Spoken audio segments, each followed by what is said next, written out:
प्रिय विद्यार्थियों, ऑनलाइन कक्षा शिक्षण में आप सभी का स्वागत है। मैं अर्जुन लाल जाट, सहायक आचार्य समाजशास्त्र, एसपीपी राजकीय महाविद्यालय डूंगरपुर। प्रिय विद्यार्थियों, स्नातक द्वितीय वर्ष से आज का हमारा शिक्षण बिंदु है अनुसंधान अभिकल्प के प्रकार या अनुसंधान अभिकल्प के प्रकार। पिछली कक्षाओं में हमने अनुसंधान अभिकल्प के बारे में पढ़ा था।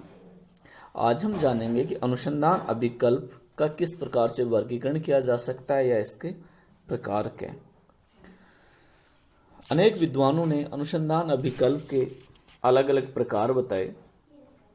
सामान्यतः हम दो प्रकारों के बारे में यहाँ चर्चा करेंगे।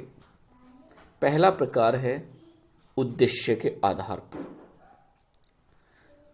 अध्ययन के उद्देश्य के आधार पर अनुसंधान अभिकल्प को 4 उपवर्गों में बांटा गया।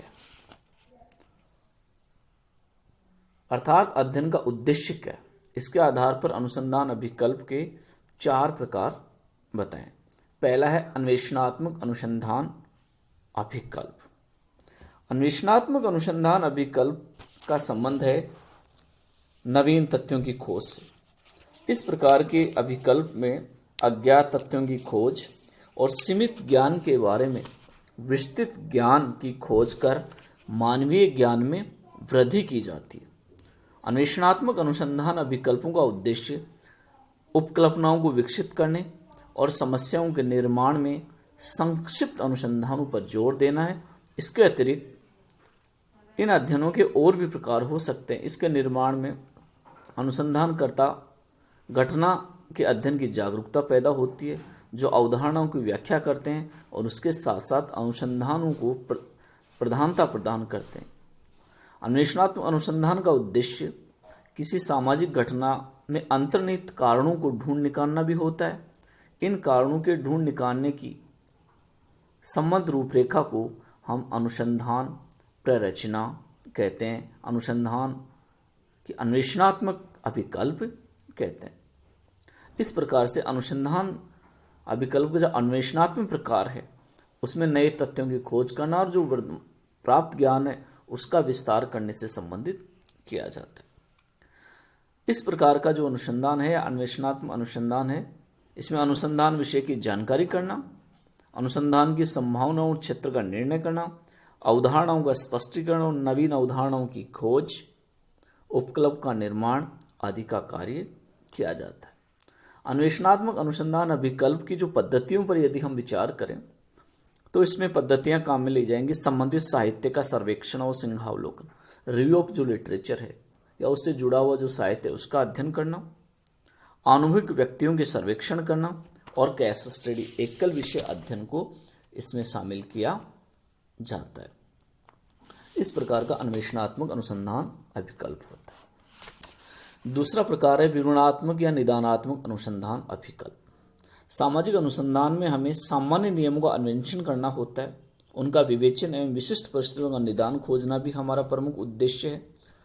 विवरणात्मक या निदानात्मक अध्ययनों में एक दी हुई परिस्थिति की विशेषताओं को व्यक्त करने का प्रयास किया जाता है।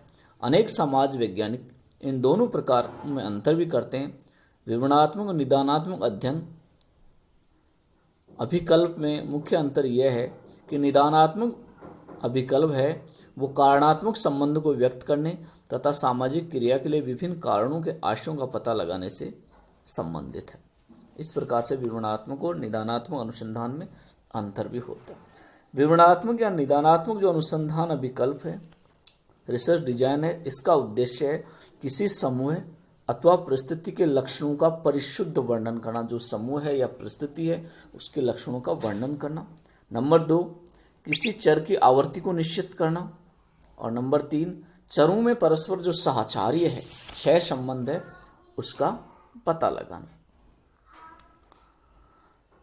विवरणात्मक अनुसंधान के जो चरणों पे यदि हम बात करें तो इसके चरण है अनुसंधान उद्देश्यों का निरूपण करना, तथ्य संकलन एवं प्रविधियों का चयन करना, निदर्शन का चयन करना, आधार सामग्री का चयन एवं परीक्षण करना, परिणामों का विश्लेषण करना एवं प्रतिवेदन देना।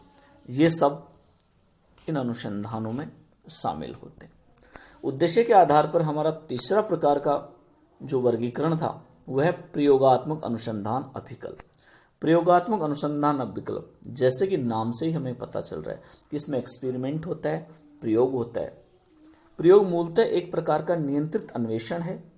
प्रयोगात्मक अनुसंधान के संबंध में R.L. एफॉक ने लिखा कि प्रयोग एक क्रिया है और एक ऐसी क्रिया है जिसमें हम अन्वेषण करते हैं। तो इस प्रकार से नियंत्रित परिस्थितियों में प्रयोग करना ही प्रयोगात्मक अनुसंधान अभिकल्प। प्रयोगात्मक अनुसंधान अभिकल्प के यदि हम प्रकारों की बात करें तो इसे हम दो प्रकारों में बांटते हैं। केवल पश्चात परीक्षण, ओनली आफ्टर एक्सपेरिमेंट, यानी घटना के पश्चात जिसका परीक्षण होता है। दूसरा था पूर्व पश्चात परीक्षण, बिफोर आफ्टर एक्सपेरिमेंट, घटना से पहले और घटना के बाद में भी जो परीक्षण होता है उसे हम पूर्व पश्चात परीक्षण कहते हैं। इस प्रकार ये प्रयोगात्मक अनुसंधान कहलाता है। इसी प्रकार हमारा अगला प्रकार था मूल्यांकनात्मक अनुसंधान अभिकल्प। किसी घटना के संबंध में जब हम मूल्यांकन करते हैं उसकी परिस्थितियों का, तो उसे हम मूल्यांकनात्मक अनुसंधान कहते हैं। सामाजिक विज्ञानों में इस प्रकार के जो अनुसंधान हैं वो काफ़ी होते हैं। उद्देश्य के आधार पर हमने अनुसंधान अभिकल्प के प्रकार जाने। आइए अब हम बात करते हैं अध्ययन उपागम के आधार पर अनुसंधान अभिकल्प के प्रकार। अध्ययन उपागम से यहाँ तात्पर्य है कि हम किस प्रकार की अध्ययन प्रणाली को, अध्ययन उपागम को इसमें शामिल कर रहे हैं। उसके आधार पर अनुसंधान अभिकल्प के कुछ प्रकार हैं। पहला है सर्वेक्षण अनुसंधान अभिकल्प। किसी एक बड़े क्षेत्र में किसी विशेष समस्या को लेकर हम सर्वेक्षण करते हैं तो उसे सर्वेक्षण अनुसंधान अभिकल्प कहते हैं। इस सर्वेक्षण अनुसंधान अभिकल्प में विभिन्न क्षेत्र के जो विशेषज्ञ हैं वो एक साथ भाग लेते हैं। जैसे कृषि संबंधित समस्याएं हैं तो कृषि विशेषज्ञ काम करेंगे, मनोवैज्ञानिक समस्याओं पर मनोवैज्ञानिक काम करेंगे, आर्थिक समस्याओं पर आर्थिक विशेषज्ञ काम करेंगे। तो ये क्षेत्रीय अनुसंधान, सर्वेक्षण अनुसंधान कहलाता है। इसी का दूसरा प्रकार है क्षेत्र संबंधी अनुसंधान अभिकल्प।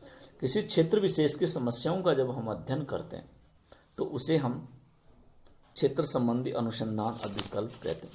उस क्षेत्र विशेष का संपूर्ण अध्ययन इस प्रकार के अनुसंधान अभिकल्प में किया जाता है और संपूर्ण परिणाम जानने का प्रयास किया जा रहा है। उस क्षेत्र की सामाजिक, आर्थिक, राजनीतिक, भौगोलिक, सांस्कृतिक सभी परिस्थितियों का उसमें अध्ययन किया जाता है।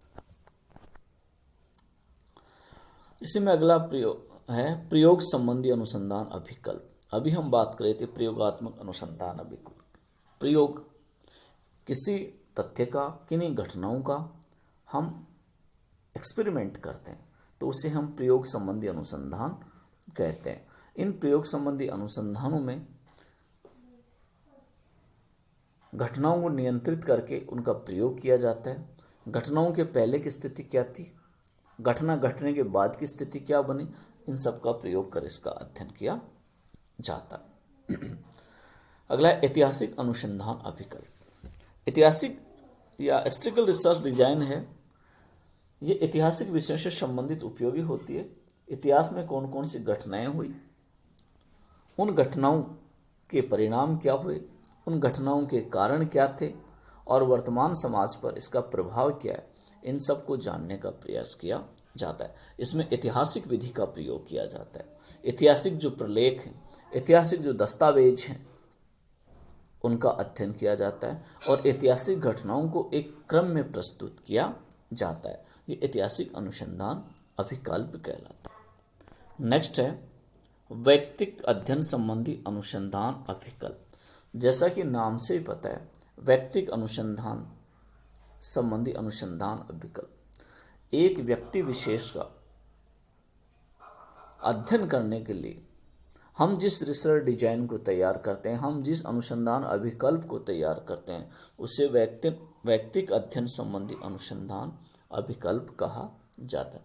इसमें किसी एक व्यक्ति की जीवन परिस्थितियों, उसके जीवन से जुड़ी घटनाओं, उन सब का समग्र अध्ययन किया जाता है। इसके लिए उस व्यक्ति की पृष्ठभूमि, परिवार की सामाजिक आर्थिक स्थिति, उसके व्यक्तित्व निर्माण के योगदान के फैक्टरों, कारकों, उसकी जीवन उपलब्धियों, उसके जीवन पर किन किन तत्वों का प्रभाव पड़ा, किन लोगों से प्रभावित हुआ, इस समग्र बातों का अध्ययन किया जाता है। इसके लिए अनुसंधान सहायक सामग्री के रूप में हम डायरियां, आत्मकथाएं आदि का सहारा लेते हैं और इनके माध्यम से अध्ययन करते हैं। इस प्रकार के जो अनुसंधान है मुख्यतः अपराधियों के लिए काम में ले जाते हैं। एक व्यक्ति अपराधी क्यों बना, इसके लिए व्यक्तिगत अध्ययन पद्धति का सहारा लिया जा रहा है, या कोई विशिष्ट समस्या है और किसी विशिष्ट व्यक्ति से जुड़ी हुई है तो उसके कारण और परिणाम और उस घटना के समस्त पक्षों को जानने के लिए व्यक्तिगत अध्ययनों का सहारा लिया जाता है। इस प्रकार की जो व्यक्तिगत अध्ययन में कार्य किया जाता है। प्रिय विद्यार्थियों, आज हमने अनुसंधान अभिकल्प के जो विभिन्न प्रकार हैं उन प्रकारों के बारे में विस्तार से जाना है। उद्देश्य के आधार पर किस प्रकार से अनुसंधान अभिकल्पों का प्रकार किया गया, इनका वर्गीकरण किया गया, उनको जाना।